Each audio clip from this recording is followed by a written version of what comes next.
Napoleon Bonaparte, veľký stratég, víťaz bitiek, muž, ktorý ovplyvnil chod histórie. Ale čo by povedal, keby dnes videl svet? Svet? Moderný? Kde sú moji generáli? A kto dnes vedie tieto boje? Vojny sa dnes vedú bez šablí a kanónov. Vaše zbrane? Tieto malé blikajúce zariadenia. Pozoruhodné. Svet na dosah ruky. Ale kde je tá slávna odvaha a stratégia? Bez mapy som dobil Európu. Vy sa stratíte bez GPS. Toto je uniforma? Kde je štýl?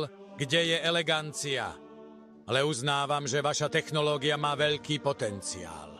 Dnes by som mohol viesť armády bez hraníc v reálnom čase. Ak by som mal vaše nástroje, možno by som vyhral ešte viac bitiek. Ale povedzte, využívate túto silu pre dobro? História sa píše vždy novými víťazmi. Vy ste teraz generálmi svojho sveta. Píšte svoje príbehy múdro.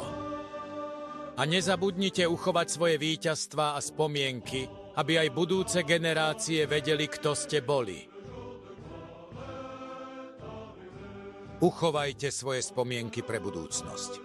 Zistite viac na www.sanctusei.com.